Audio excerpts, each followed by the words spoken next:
You thought the storm would pass once you made it through the first one. You thought the pain would subside when you finally caught your breath. You believed that once you broke free of the first prison, you'd be free for good. But the truth?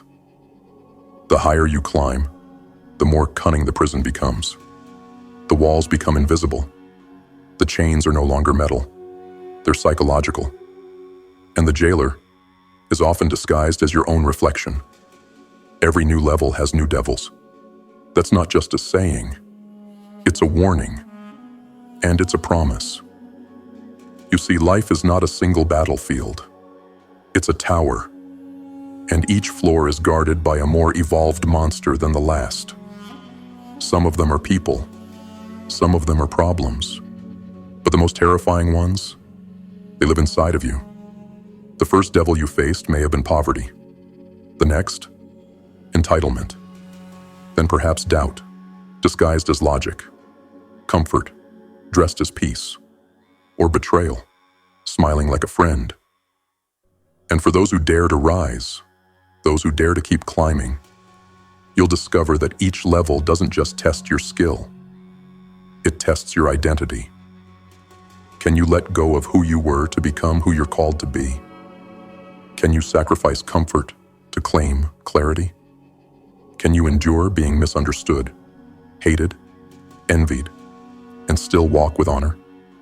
Because as you rise, fewer people understand you. The room gets lonelier, the air gets thinner, and the voices get louder, not in support, but in accusation. You've changed. You forgot where you came from. You think you're better than us. And that's the trap. That's the devil of approval. The temptation to descend back to the level where everyone claps. Because that's where they're comfortable.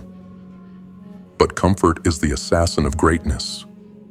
And applause is often the lullaby that puts potential to sleep. Let me remind you of something grim, something powerful. No matter how high you rise, you're never beyond being hunted. The wolves will simply evolve. First, they come with fangs. Then, they come in suits. Then, they come as contracts, as temptations, as opportunities that look good, but rot the soul. Then, they come as you, your darker twin, whispering, "You've done enough. Take it easy now." And yet, that's exactly where warriors are born. When everything around you says stop. When every pressure begs you to slow down. When the cost of the next level looks impossible to bear. That's when you decide, will I break or will I become? Because let's be clear, each new level demands a death. The death of who you were. The death of what you clung to. The death of old excuses, old crutches, old masks. You don't carry the same armor into each battle. The armor that protected you at level 1 will become dead weight at level 5. What once served you will now suffocate you, unless you evolve. And most people, they never make it past the early stages. They plateau. They sabotage. They find a devil too terrifying, too well disguised, and they surrender. But not you. You've already bled too much to kneel now. You've already seen too much darkness to pretend there's safety in stagnation. So here's what I'll tell you. Expect the devils. Embrace them. Study their tactics.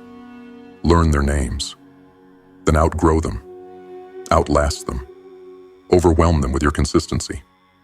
At level 1, discipline feels like suffering. At level 5, it becomes your weapon.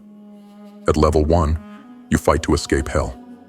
At level 10, you walk back into hell to lead others out. You become more than a survivor. You become a commander of chaos, a master of pressure, a living reminder that fire only refines those who refuse to burn. And the devils, they don't vanish.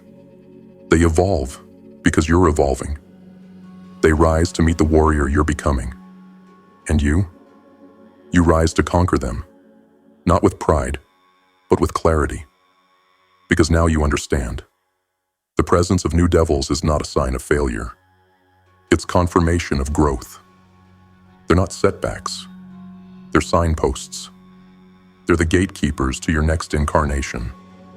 And if you see them clearly, if you face them boldly, if you fight them ruthlessly, you ascend. But hear this carefully. The greatest devil you'll ever face is not fear, not failure, not even death. It's the version of you that settles, the you that accepts average, the you that lies and says, "This is good enough."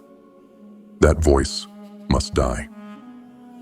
That voice is the final boss, the one that returns at every level, whispering a different lie, but always with the same goal, to keep you small. So if you've reached a new level and things feel heavier, good. That means you're exactly where you're supposed to be. If the weight feels crushing, it's because you're being forged.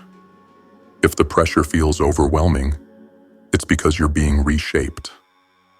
And if the devils are showing up again, then you're close. Closer than you've ever been. Closer to becoming unstoppable. But only if you keep climbing.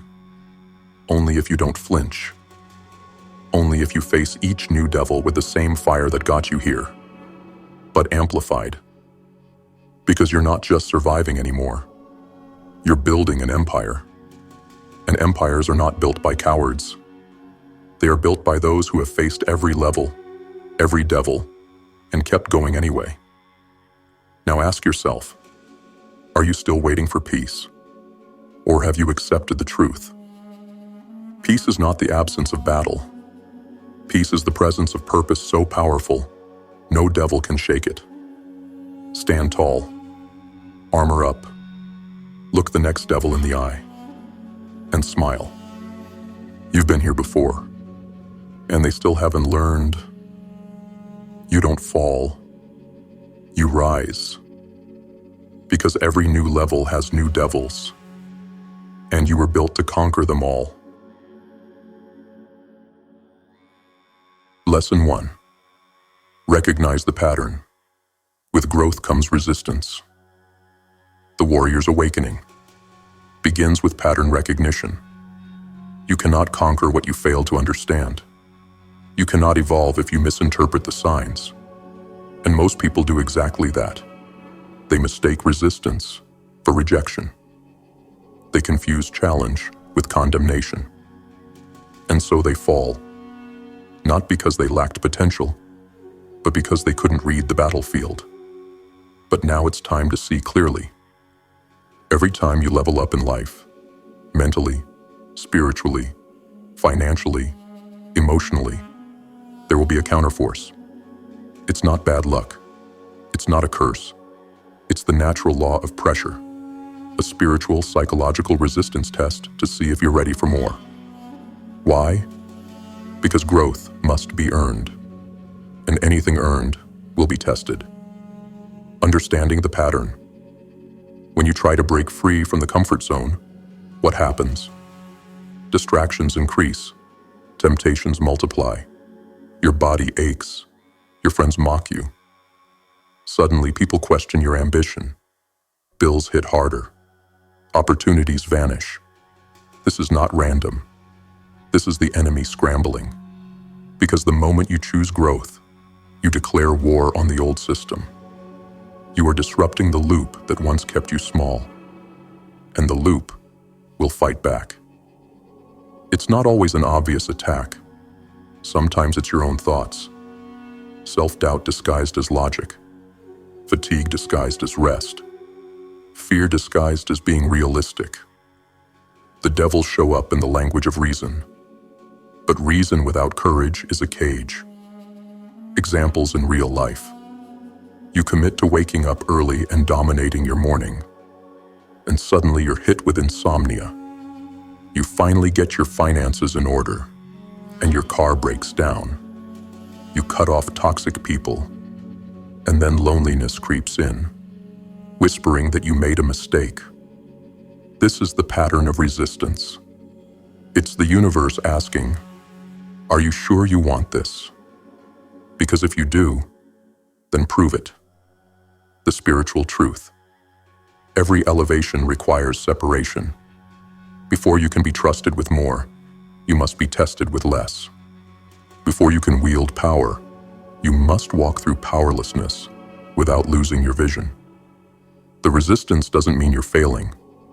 It means the next level is guarded, and the only key is persistence. Action steps to implement this wisdom. 1.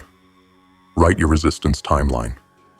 Go back through your life and identify 3 key moments when you made a major decision to grow.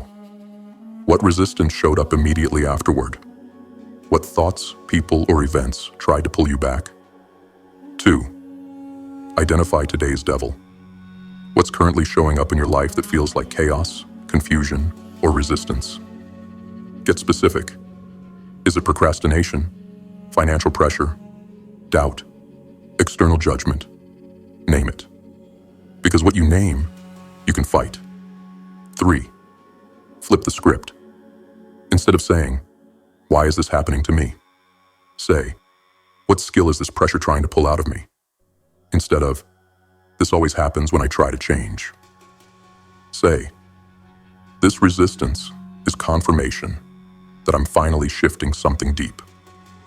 4th, build the resistance ritual. When resistance shows up, don't panic. Prepare. Train yourself to expect it every time you start something new. Get a journal and title 1 page. Here comes the devil. Every time resistance shows up, write down what it is, what triggered it, and how you responded. Track your patterns. The enemy is predictable once you study it. Mental reframing for daily use. If resistance is here, then growth is near. This pressure is proof I've disrupted the old cycle. Pain is the toll gate between levels. I don't run from resistance, I rise to meet it. Final words for lesson. 1. Resistance is not here to destroy you. It's here to refine you, to strip you of the softness you wore at lower levels, to prepare you for the weight of the crown you say you want. But that crown, it doesn't sit easy. It rests heavy on the head of the one who didn't flinch when the devils arrived. So remember, next time resistance shows up uninvited, welcome it. Because if you're facing resistance, it means you're exactly where you're supposed to be.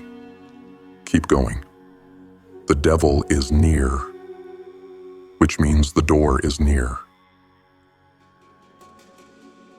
Lesson 2. Kill the old identity to unlock the new one. You can't take the old you to the next level. You want to rise. You want to earn more, love deeper, lead stronger, dominate your field. But here's the dark truth. You can't become something new while clinging to who you used to be. That version of you, the one addicted to comfort, approval, avoidance, mediocrity, was built for survival. But now, you're not here to survive. You're here to transform. And transformation demands the death of everything that kept you small. Every new level requires a funeral. The old you was built by default. Think about it. You didn't choose most of your original identity. It was installed by society, by fear, by your environment, by your trauma, by your culture, by what you saw and what you lacked. And that identity served a purpose. It kept you alive in a world that didn't care whether you thrived or not. But survival mode has a short expiration date. Because once the body survives, the soul starts to scream. That scream, that's your calling. That's the new level asking to be born. But the gate to that level is guarded by your current identity. And it will not open unless you're willing to kill who you've been to become who you must be. Identity is a cage, unless you choose to reforge it. Most people are not trapped by circumstances. They're trapped by the identity they're too afraid to shed. They say things like, "I'm just not that type of person. I've never been good at that. I'm too old to change. That's not really me." No, that's not your truth. That's your programming talking. You've lived within a loop of familiar emotions, thoughts, and reactions for so long that you began to believe that loop was you. But let me tell you something powerful. Identity is not fixed. It is forged. It's a daily choice. A battle between who you were and who you are becoming. And you don't need permission to change. You need the courage to detach. The death of the old identity is not comfortable. It's violent. Shedding your old skin is not a poetic process. It's brutal. Because you're not just changing habits.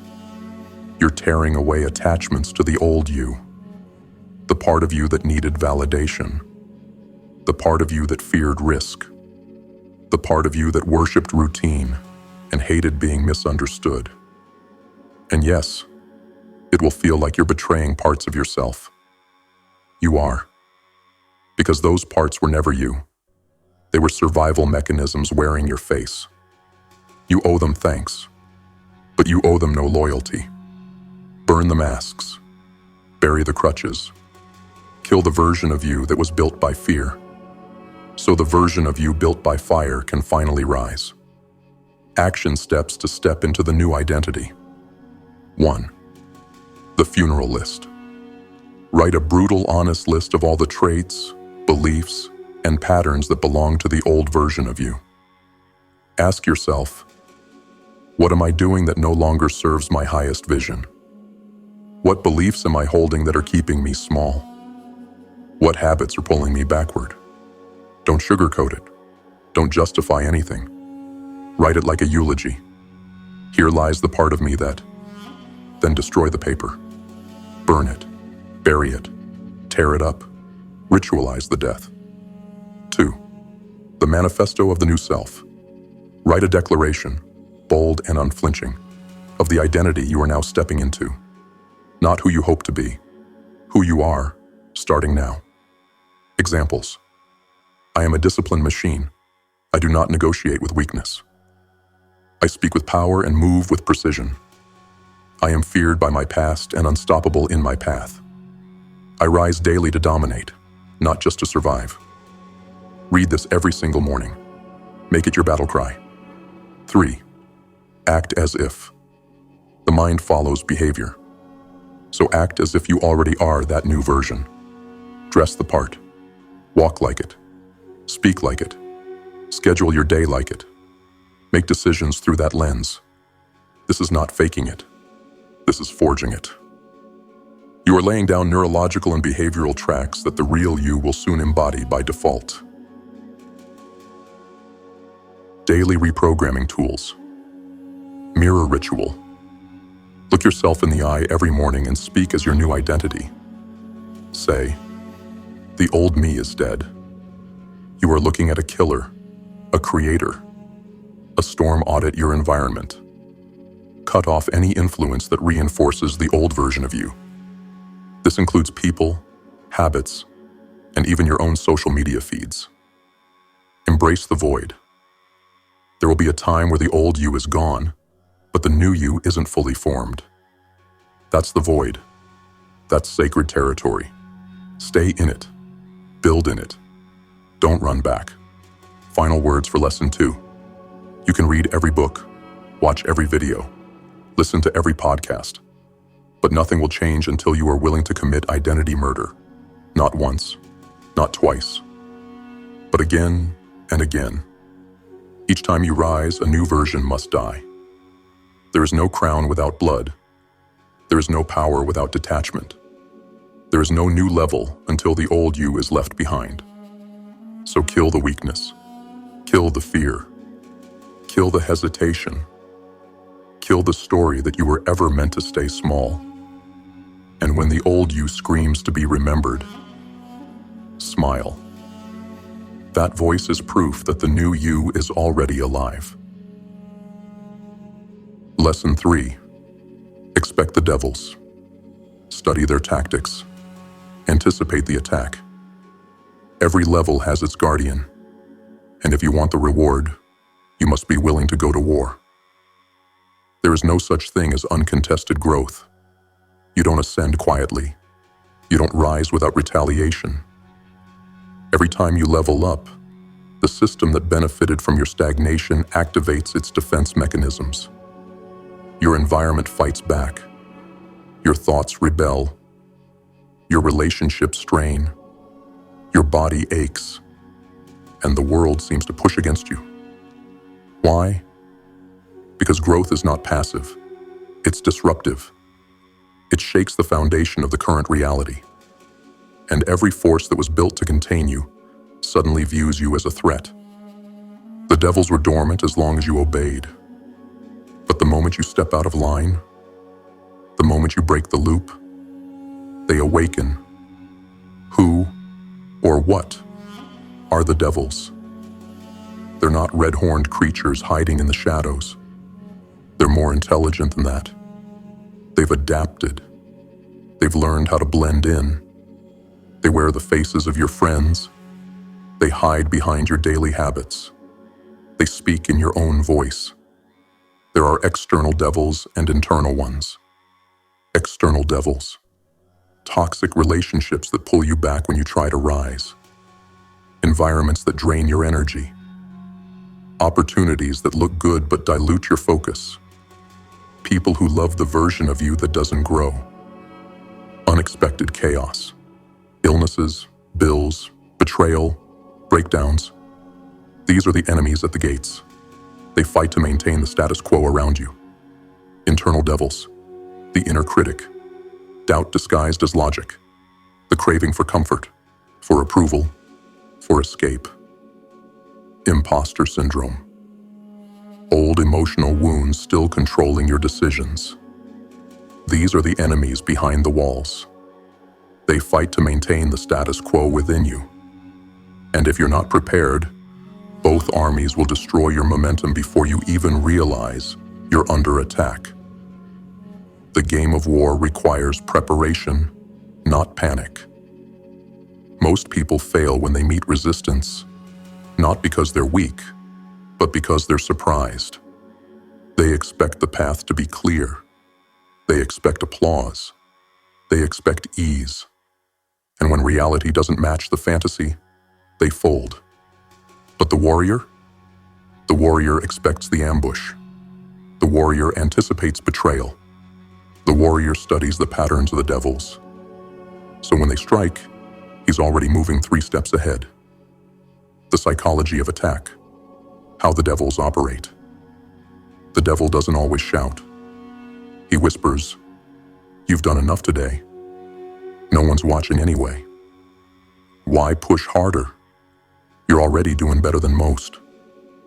What if you fail and everyone sees? Take a break. You've earned it. Let's just do it tomorrow."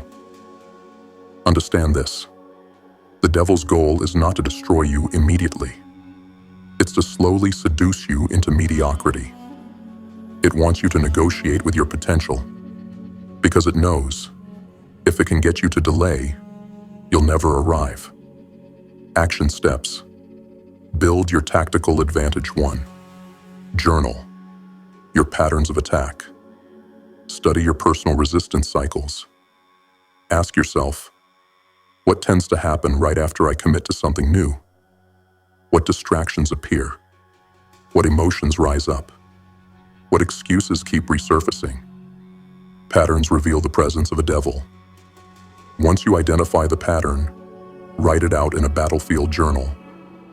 This journal becomes your war map. Study it every time you launch into a new goal. 2. Assign names to your devils. The formless has power over you because it's undefined. Once you give it a name, it becomes a target. Examples. That voice saying, "You're not ready." Name it, the doubter. The tendency to escape with social media. Name it, the time thief.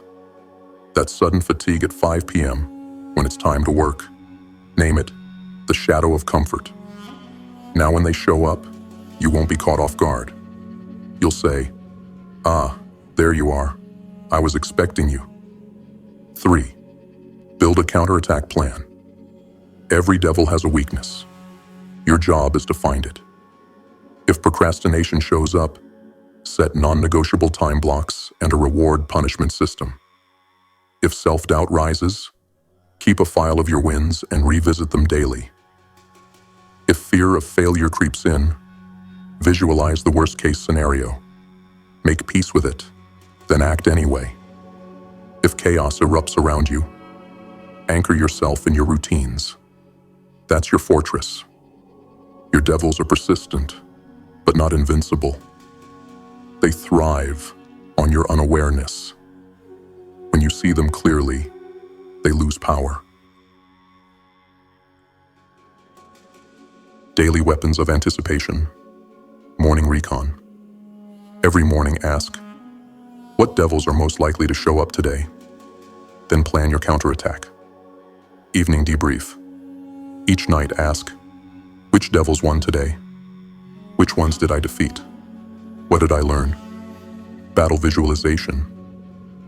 Before stepping into your most important task of the day, close your eyes and see yourself cutting through resistance. Feel yourself walking through fire, untouched. Mental reframes to sharpen your mind. If I'm under attack, it means I'm a threat. My enemies evolve because I'm evolving. Pressure is the price for power. If the devil showed up, it's because I'm close to something worth protecting. Final words for lesson 3. The devils at your current level are not proof of failure. They are proof of elevation. They are not here to block your destiny. They are here to guard it. Only warriors are allowed through. Only those who see clearly, prepare ruthlessly, and act relentlessly. You must become so familiar with the devils that they no longer scare you. You study them. You outthink them. You outwork them. And most of all, you make them regret ever trying to stop you. Expect them. Study them. Beat them. Then rise to the next level, where even greater devils await. And you'll be ready. Lesson 4. Make discipline your weapon of war. When motivation fades, only warriors with discipline survive. Motivation is a liar. It whispers promises in the morning, then disappears by nightfall. It gets loud when the path is easy, and vanishes the moment pain arrives. So if you're depending on motivation to carry you to the next level, you've already lost. Because the path to your highest self is not paved with excitement. It's carved out of blood, routine, and cold-blooded discipline. Discipline is not about how you feel. It's about what you decide.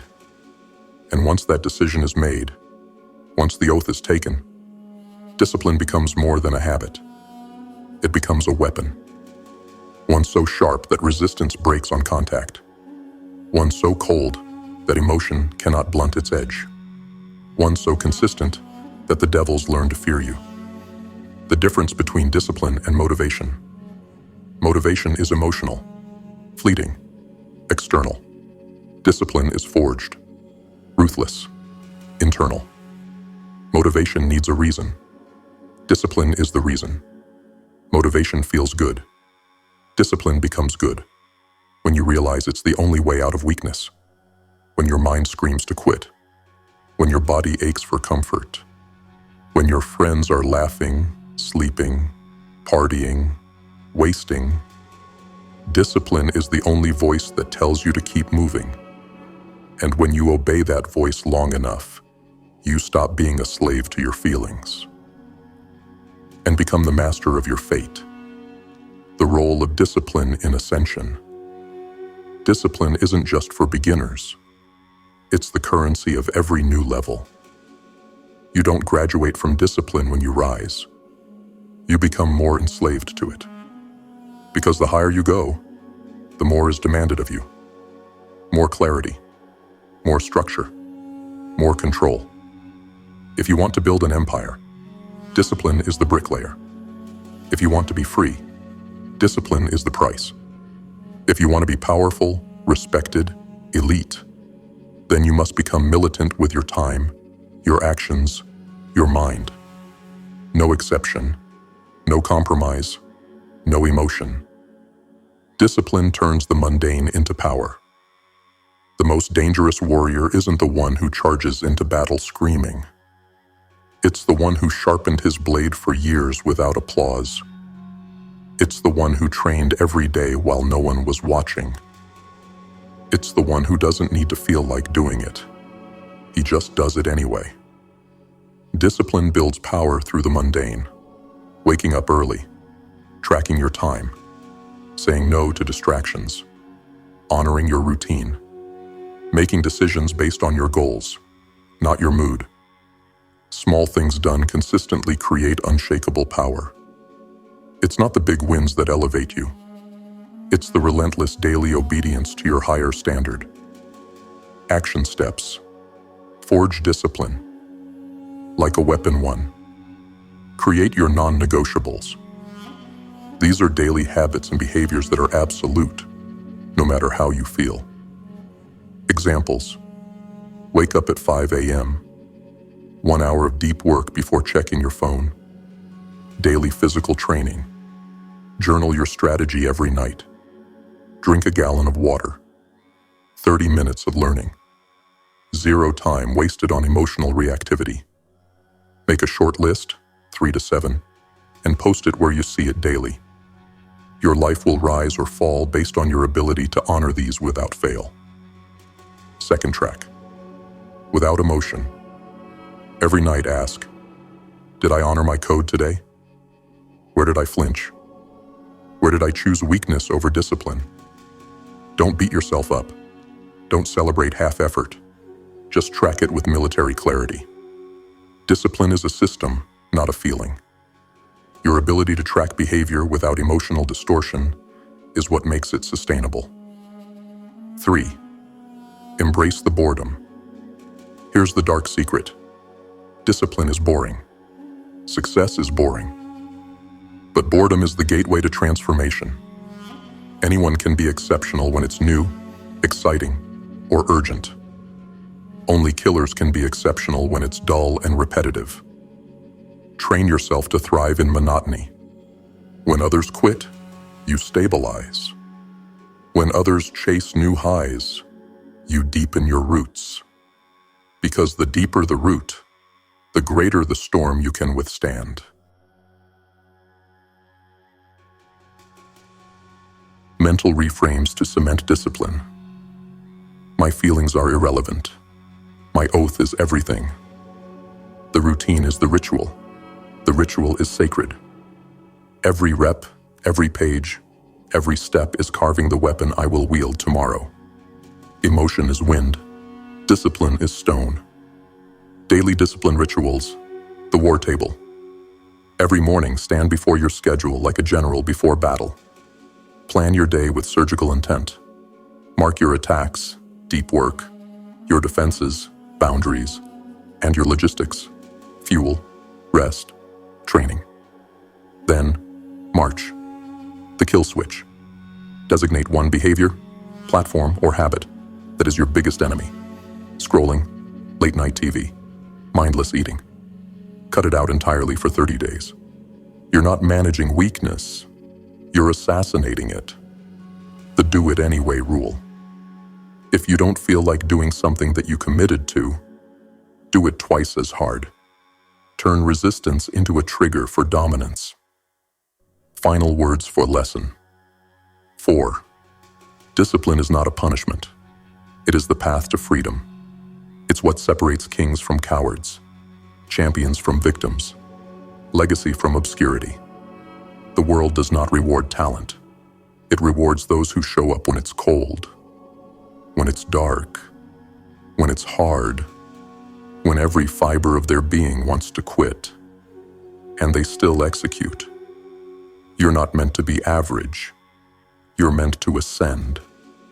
And the stairway to the next level is made of daily discipline steps. So sharpen your blade. Silence your excuses. And let your discipline speak for you. Because at the next level, words are noise. Only consistency is heard. Lesson 5.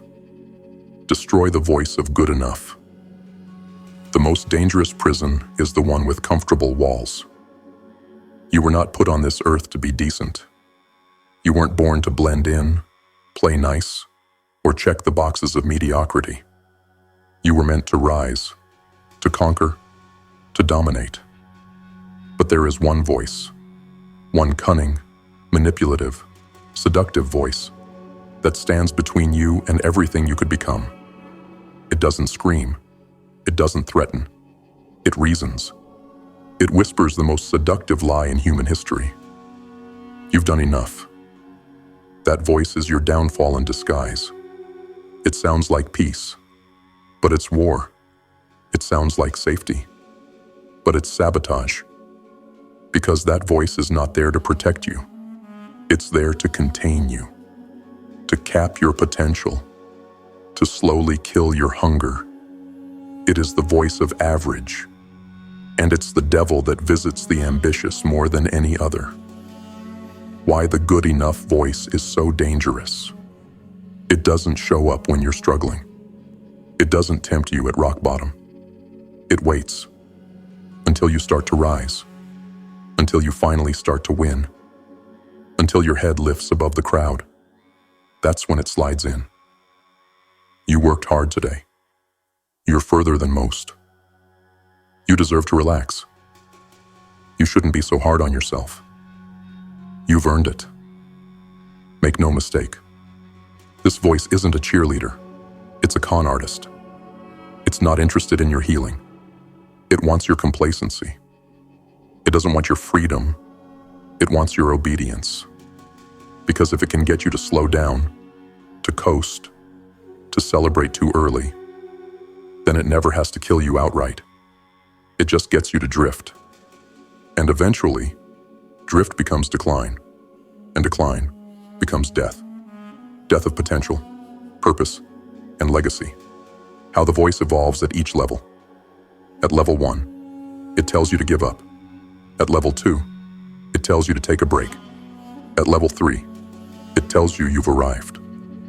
At level 4, it tells you you're better than others. At level 5+, it tells you to protect what you've built instead of expanding it. The higher you climb, the more sophisticated the lie becomes. It evolves with you. It mirrors your values. It knows how to speak your language. That's why it's so dangerous. Because it knows how to sound like truth. You must choose ruthlessness over reason. The only way to silence this voice is through aggressive action, through ruthless standards, through a code of conduct that makes no space for weakness. Not because you hate yourself, but because you love what you're becoming too much to let anything stop it. You want to know why the elites separate from the pack? Because they don't negotiate with good enough. They don't rationalize stagnation. They don't entertain mediocrity. They kill the voice of comfort every single day, on purpose. Action steps. Destroy the voice of good enough 1. Identify when it shows up. Keep a trigger list. Write down the exact times that voice tends to speak. After a win. After a workout. At night when you're tired. When others are watching and clapping. After one productive day. Recognize the moment before the descent begins. Awareness is the first sword in your arsenal. 2.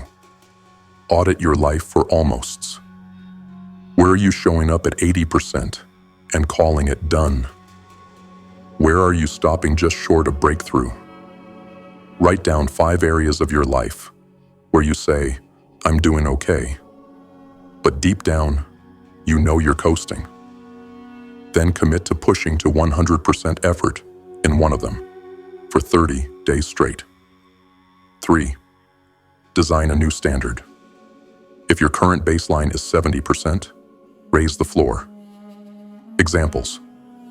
Instead of go to the gym 3 times a week, you set train like a savage 6 times a week. No emotion, no debate. Instead of write when I feel inspired, you commit write 1,000 words daily, no matter what. Instead of work hard, you build. Every hour is planned. No time goes unaccounted for. Make your new standard so high that the good enough voice sounds delusional trying to speak into it. 4th, build a consequence system. Every time you listen to the voice of good enough, there should be a consequence. Something painful enough to rewire your brain. Missed your morning routine? Cold shower. Failed to complete your work sprint. No phone for the evening. Snoozed your alarm. 50 push-ups on the spot. This isn't punishment. It's discipline reinforcement. You're training your subconscious to fear compromise as much as it fears pain. Daily exercises to build an anti-comfort mindset. 1 more. Ritual. Every time you want to stop, do 1 more. 1 more rep. 1 more page. 1 more call. 1 more minute of discomfort. Train your body to override hesitation. Voice check. Practice. Whenever you hear the voice whisper, say out loud, "That's not my voice. That's the imposter. I don't serve weakness." Name it. Challenge it. Replace it. Domination hour. Designate 1 hour a day to do only the things that are hard, painful, or uncomfortable. Make it sacred. This is the hour that rewires your brain for greatness. Mental reframes to destroy the lie. Good enough is the enemy of destiny. Comfort doesn't care about my legacy. Every time I coast, I betray the warrior in me. I don't stop when I'm tired. I stop when I'm unrecognizable. Final words for Lesson 5. You were not built to settle. You were not forged in fire just to cool off in comfort. You were made to rise again and again and again until the mountain breaks beneath your feet. That voice in your head, the one saying, "You've done enough," it wants you soft. It wants you tame. It wants you weak. Kill it, because there is no finish line for warriors. Only new standards. Only deeper mastery. Only the relentless pursuit of what could be, if you refuse to kneel to good enough. So next time that voice whispers, laugh and go harder. Lesson 6. Use pain as proof that you're close. Pain doesn't mean stop. Pain means you're close to something sacred. We've been taught to fear pain, to avoid it, to treat it like it's an error message from the universe. But for warriors, pain is not punishment. Pain is the signal that you finally pushed past the surface of life, the signal that you've stepped into the fire of transformation. Pain is the borderland. It separates the average from the relentless, the spectators from the players, the weak from the worthy. And those who learn to use it, who face it, feel it, and keep marching, they don't just survive, they ascend. Pain is not the end. It's the test. Every next level in your life is guarded by discomfort. Not because the universe hates you, but because the universe respects power, and it only grants it to those who are proven. You want strength? Then you must be broken and rebuilt. You want clarity? Then you must pass through confusion without losing your vision. You want greatness? Then you must bleed for it. Mentally, spiritually, emotionally, sometimes physically. Pain is not the wall. Pain is the gate. And only those willing to walk through it, without turning back, are permitted to see what waits on the other side. The nature of pain at each stage. Pain is not a single enemy. It's a shifting entity that evolves as you evolve. At first, pain is obvious. Failure, loss, heartbreak, embarrassment. Then, it becomes subtle. Burnout, numbness, doubt, a quiet dissatisfaction that haunts your success. Eventually, it becomes transformational, the kind of pain that doesn't want to break you, but reshape you. And how you interpret that pain determines everything. The weak say, "This hurts, so I'll stop." The warrior says, "This hurts, so I must be close." Why pain is proof of proximity. Pain only exists at the edges. Think about it. Muscles don't grow in comfort. They grow when they're torn. Skin doesn't toughen in softness. It thickens in friction. Wisdom doesn't come from ease. It's birthed in suffering, doubt, and reflection. You don't feel pain in stagnation. You feel pain when you push. You feel pain when you climb. You feel pain when you're near the threshold of a breakthrough. So when life starts to hurt, when things feel heavier than usual, when the pressure makes you question everything, that's the alarm. That's the beacon. That's the voice of reality saying, "Keep going. You are almost there." Action steps. Transmute pain into fuel 1. Reframe the meaning of pain. Instead of asking, "Why is this happening to me?" ask, "What is this preparing me for?"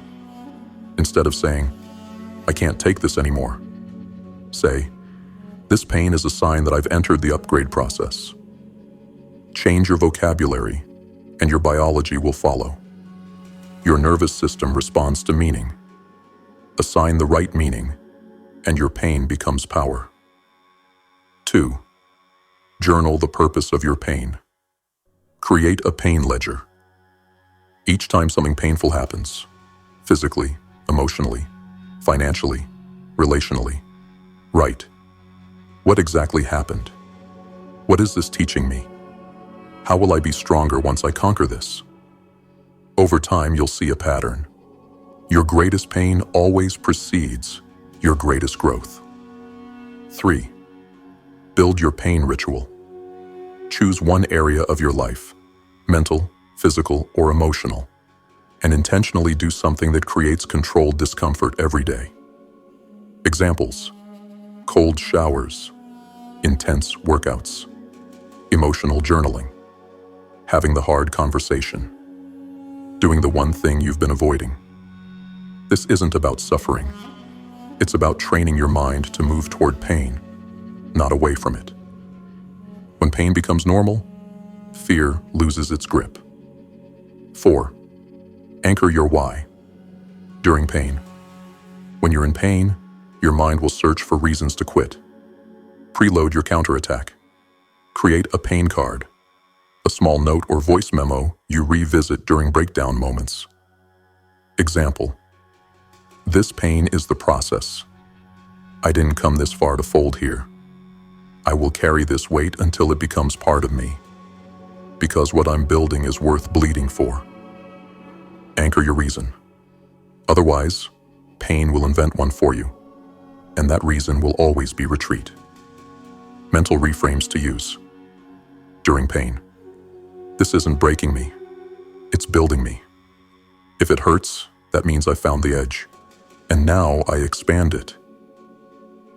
Comfort won't remember my name, but pain will shape my legacy. The fire isn't here to burn me. It's here to purify me. Daily pain practice. Controlled resistance training. This is a daily 30-minute period dedicated to doing the thing you hate the most. The hard thing, the painful thing, the thing that scares you, burns you, humbles you. You do it on purpose, You embrace the discomfort, not because you enjoy it, but because you understand. Pain is the currency of elevation, and you're here to pay the price. Final words for lesson 6. Pain is not the enemy. Avoiding pain is the enemy, because the ones who avoid pain avoid life. They avoid growth. They avoid meaning. And in the end, they avoid themselves. But you are built for this. You are sculpted by fire, forged in resistance, crowned by scars. So the next time you feel that pressure, the next time the pain screams in your bones, your heart, your mind, don't run, don't fold, don't retreat. Smile and lean in. Because now you know, the pain is not here to stop you. It's here to show you that you're almost unstoppable.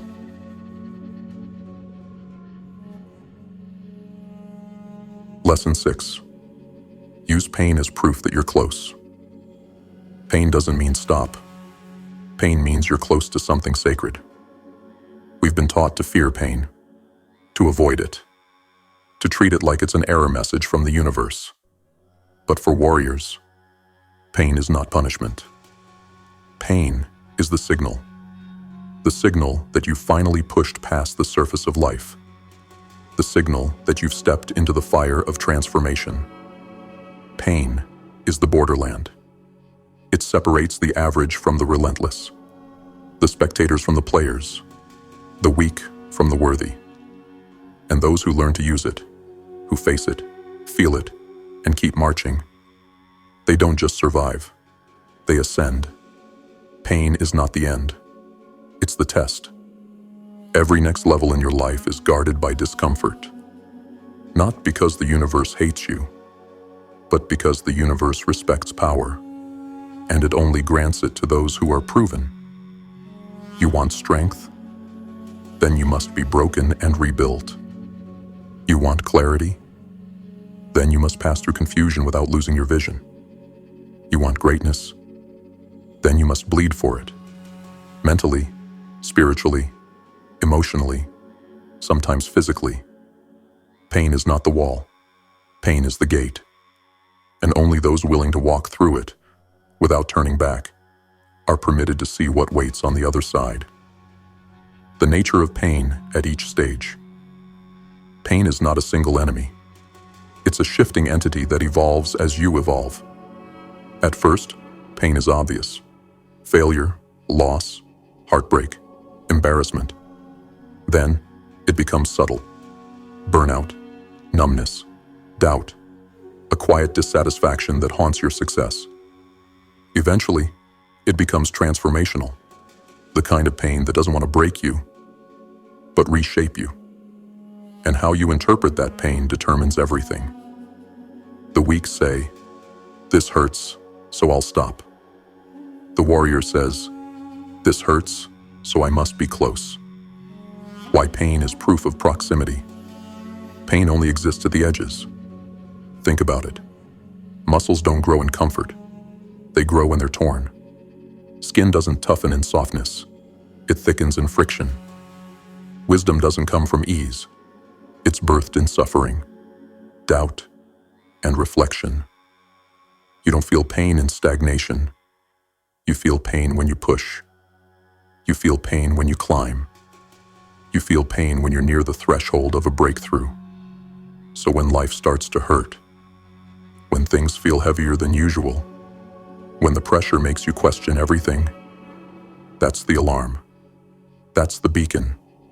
That's the voice of reality saying, "Keep going. You are almost there." Action steps. Transmute pain into fuel 1. Reframe the meaning of pain. Instead of asking, "Why is this happening to me?" Ask, "What is this preparing me for?" Instead of saying, "I can't take this anymore," say, "This pain is a sign that I've entered the upgrade process." Change your vocabulary, and your biology will follow. Your nervous system responds to meaning. Assign the right meaning, and your pain becomes power. 2. Journal the purpose of your pain. Create a pain ledger. Each time something painful happens, physically, emotionally, financially, relationally, write, what exactly happened? What is this teaching me? How will I be stronger once I conquer this? Over time, you'll see a pattern. Your greatest pain always precedes your greatest growth. 3. Build your pain ritual. Choose one area of your life, mental, physical, or emotional, and intentionally do something that creates controlled discomfort every day. Examples: cold showers, intense workouts, emotional journaling, having the hard conversation, doing the one thing you've been avoiding. This isn't about suffering. It's about training your mind to move toward pain, not away from it. When pain becomes normal, fear loses its grip. 4. Anchor your why. During pain. When you're in pain, your mind will search for reasons to quit. Preload your counterattack. Create a pain card, a small note or voice memo you revisit during breakdown moments. Example: this pain is the process. I didn't come this far to fold here. I will carry this weight until it becomes part of me, because what I'm building is worth bleeding for. Anchor your reason. Otherwise, pain will invent one for you, and that reason will always be retreat. Mental reframes to use. During pain. This isn't breaking me. It's building me. If it hurts, that means I found the edge, and now I expand it. Comfort won't remember my name, but pain will shape my legacy. The fire isn't here to burn me. It's here to purify me.